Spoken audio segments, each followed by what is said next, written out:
every immigration argument that you hear, they never come from well, how does it affect you personally?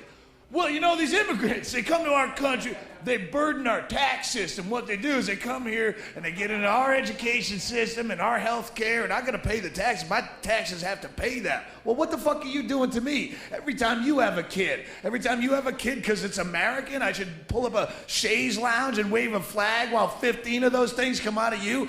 Oh, I can't wait to pay for these, they're American. I have a vasectomy and an abortion on my record, but I can't wait for all your fucking fat-headed Midwestern kids to come out of here. What are you, Catholic? Come on, be fruitful and multiply. Love it, love it.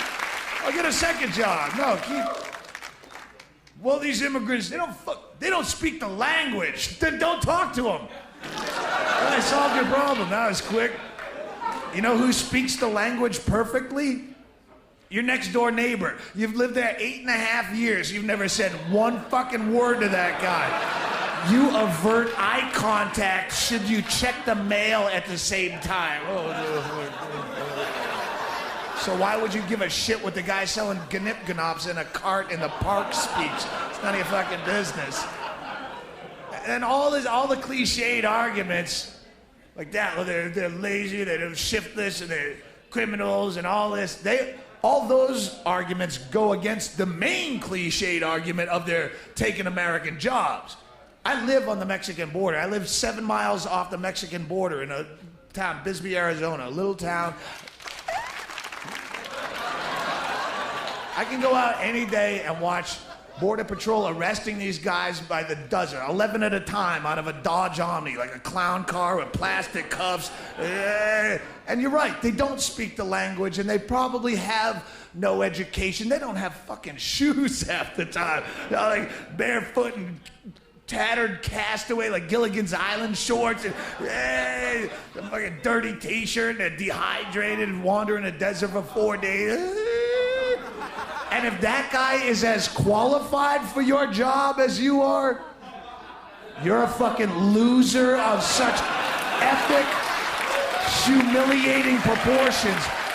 I would be ashamed to have anyone find out that guy took my job. He doesn't speak English. What, did they do your job training in pantomime, shithead? Oh, see it coming. Boink, boink. I see it. Boink, boink. Crank, crank, crank, crank. Oh, you're out of here, mullet head. That guy's more qualified. Fucking asshole, you should have tried harder. Nobody bitches about immigrants taking their job if that person has skills of any level. You know, they're fucking brain surgeons sitting around the Beverly Hills Hotel lounge. You know what really chaps my ass, Barry? Scandinavian fellas are coming over taking all our good neurosurgery positions. The Norwegians specifically. I say we down ourselves a bottle of Jack Daniels and go stomp us some Ouija ass. The first Ouija we see, we jump out of that Explorer and pound him. Fucking immigrants. All started with that Einstein. Once they brought him over from Germany and we didn't have any good genius jobs, it was a trickle-down effect.